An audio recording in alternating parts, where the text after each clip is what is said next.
Welcome back, or welcome if you're just joining us. It's The World This Week. The World This Week in partnership with The Daily Beast. We're in the company of Anne-Elisabeth Moutet, columnist for The Daily Telegraph and The Sunday Telegraph. And also with us, Nupur Tiwari, founder of Smashboard, which is a social media app, but also... Feminist news and analysis. That's it. News and features. All right. Régis Le Sommier, deputy editor-in-chief at the French news weekly Paris Match. And Marc Basset, Paris correspondent for El País. Just before the break, Mark, we were talking about the fact that the UK is very much going to be staying on our radars in 2020 with the trade talks that'll be going on with the European Union, but also the pressure coming from north of the border from Scotland with the First Minister buoyed by a strong show. She's saying that should make the case for a second independence referendum in Scotland. People in Spain must be watching that closely. They're watching in Spain and in Catalonia. Scotland wants to remain and voted remain in the European Union. England voted independent from the European Union. You know, one of the messes that it all has created is this new complication. Scotland already had a referendum.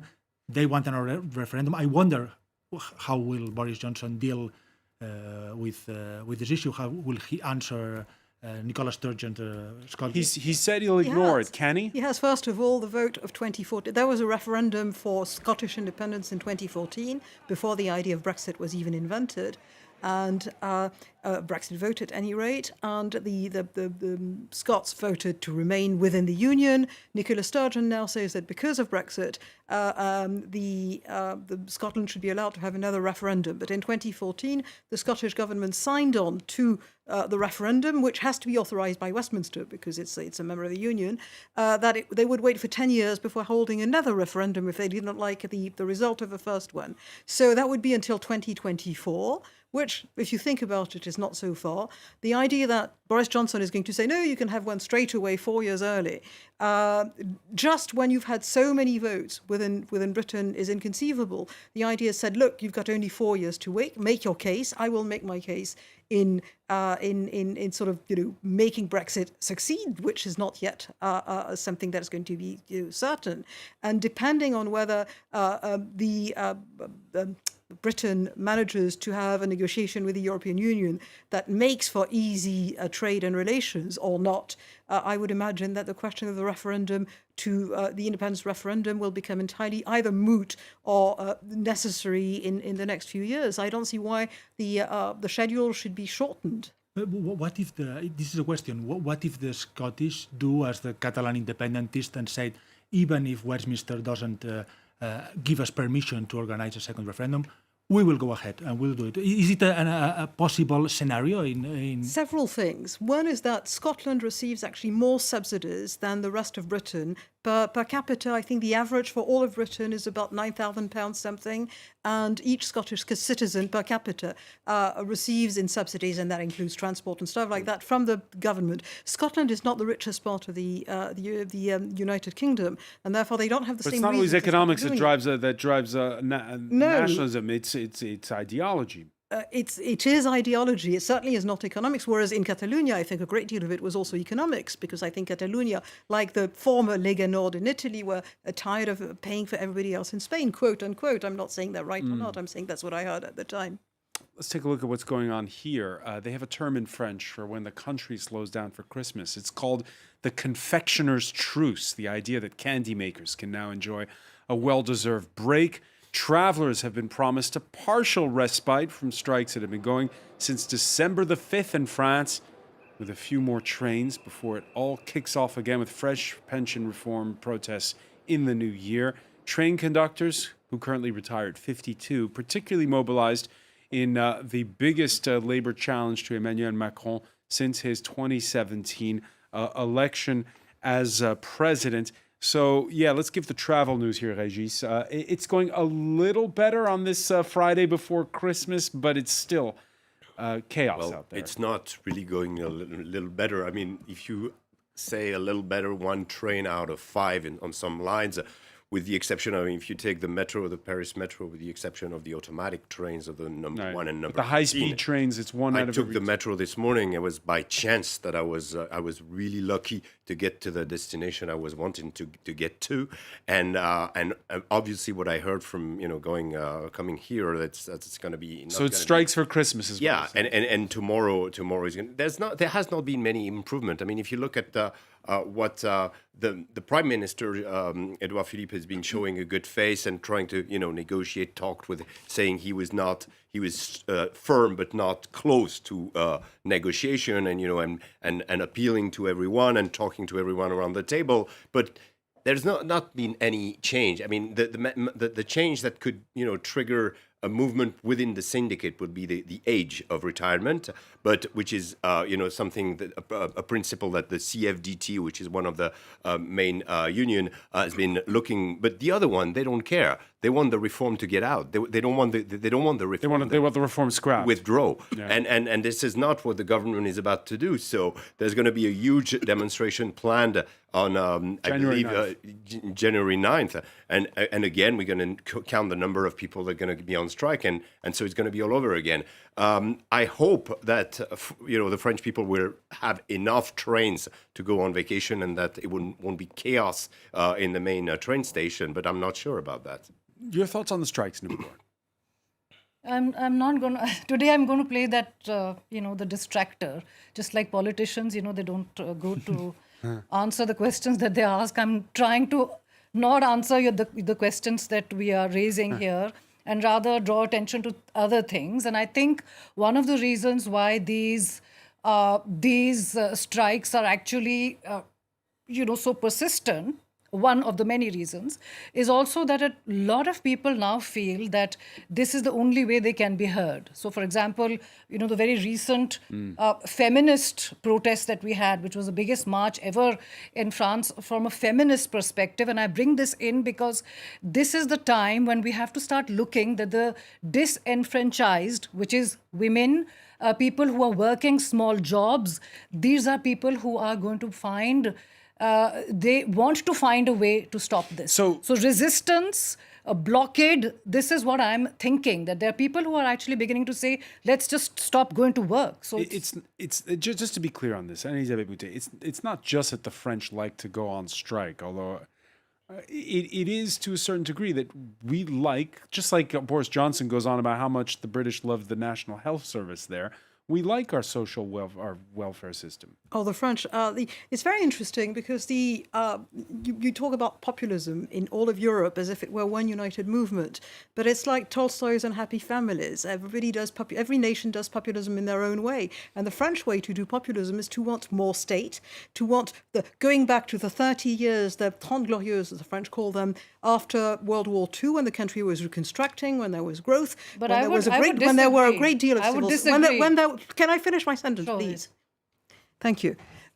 We want to go back to the Trente Glorieuses. We want to go back to a period where you had a great deal of social services, where you had good pensions because you had 8 people at work paying for one single person having retired.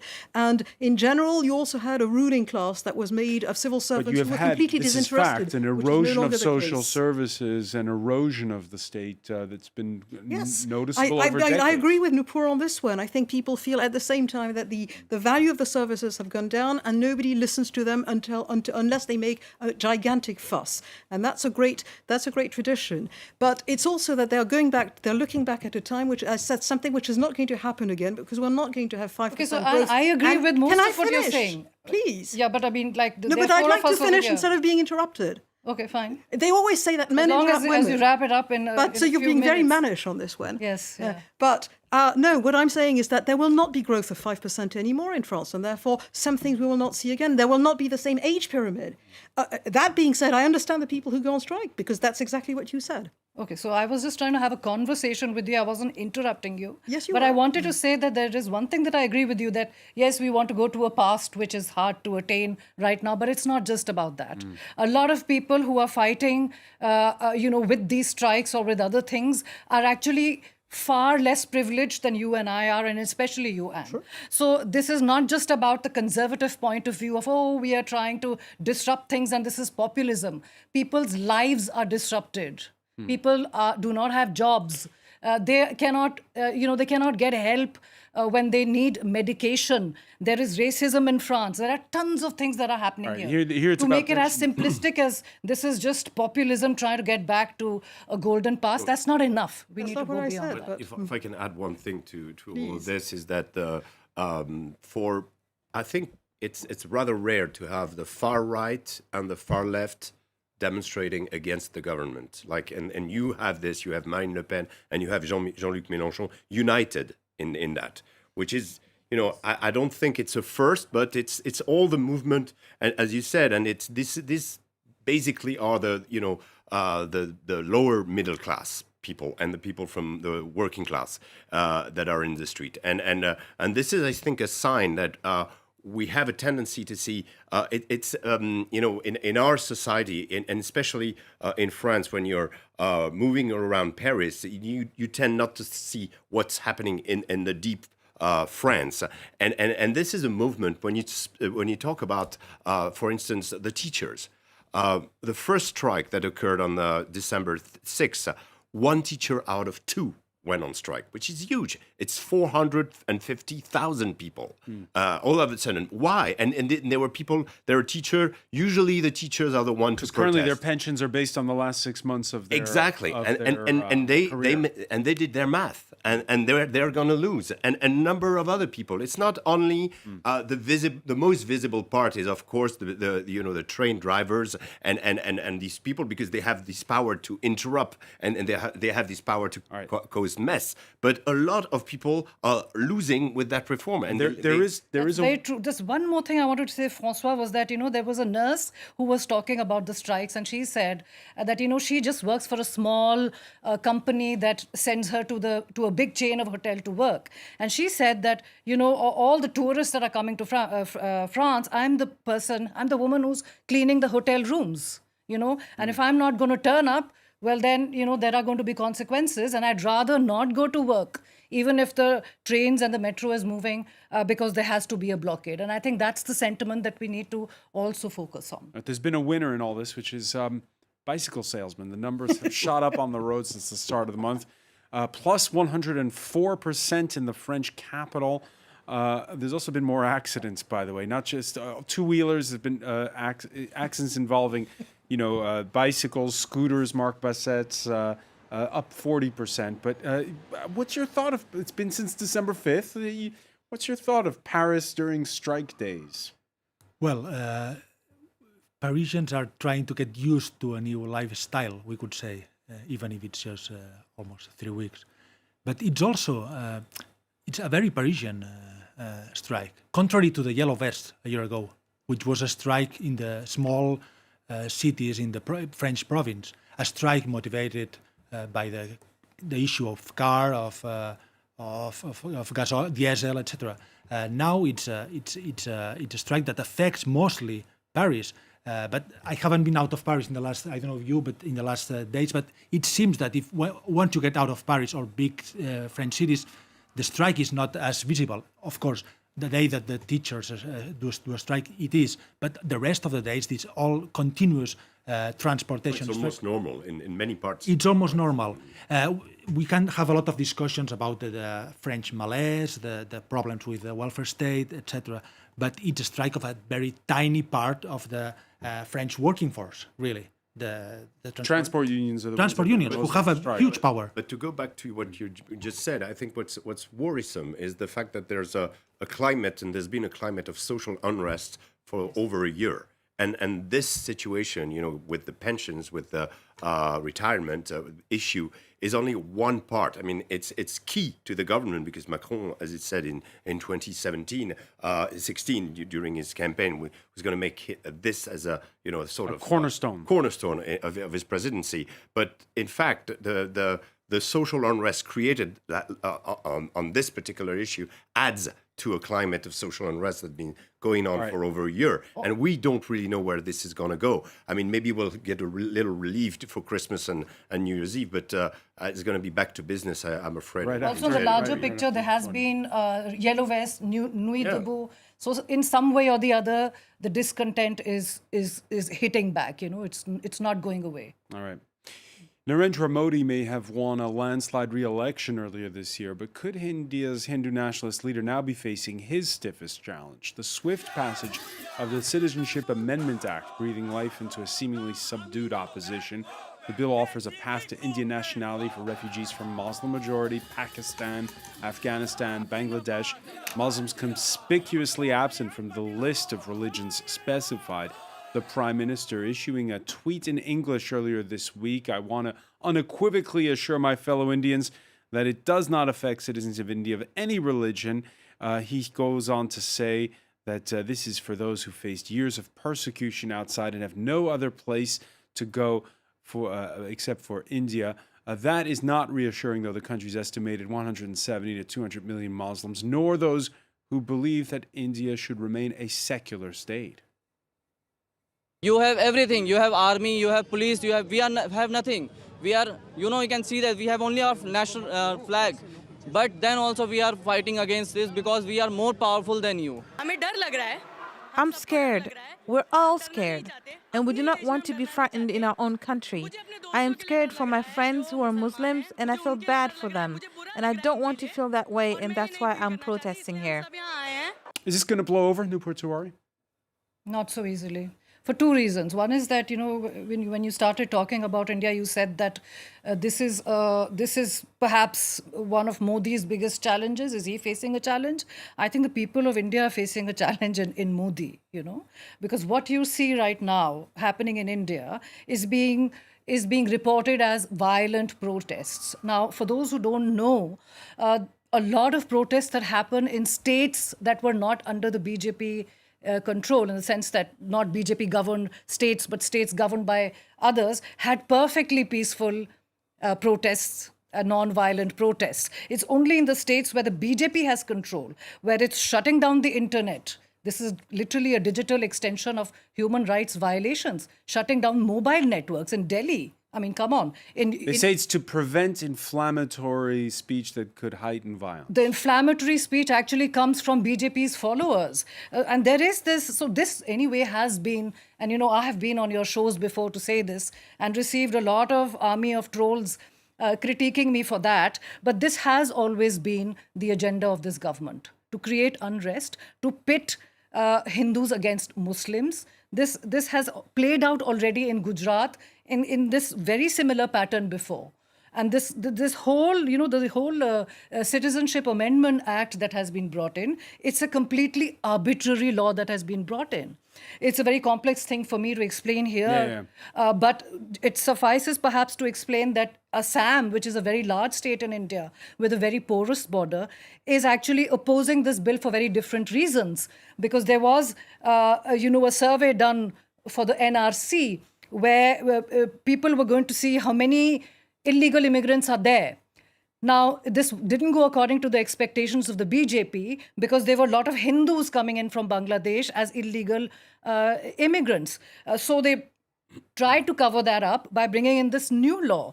And, this whole thing of, demonizing Muslims, of projecting Hindus that are the majority as a community in danger, and therefore only making a law which is for Hindus, Christians, Sikhs, etc., and deliberately eliminating Muslims, not including Muslims when Myanmar is just right next to India, and the Rohingyas are being persecuted there, and not including Ahmadiyas, and there are communities of Muslims that are persecuted in Pakistan, and then coming up with all sorts of weird defense for these bills that are, a lot of people are saying that these acts are not even possible to implement. They are not going to benefit anybody.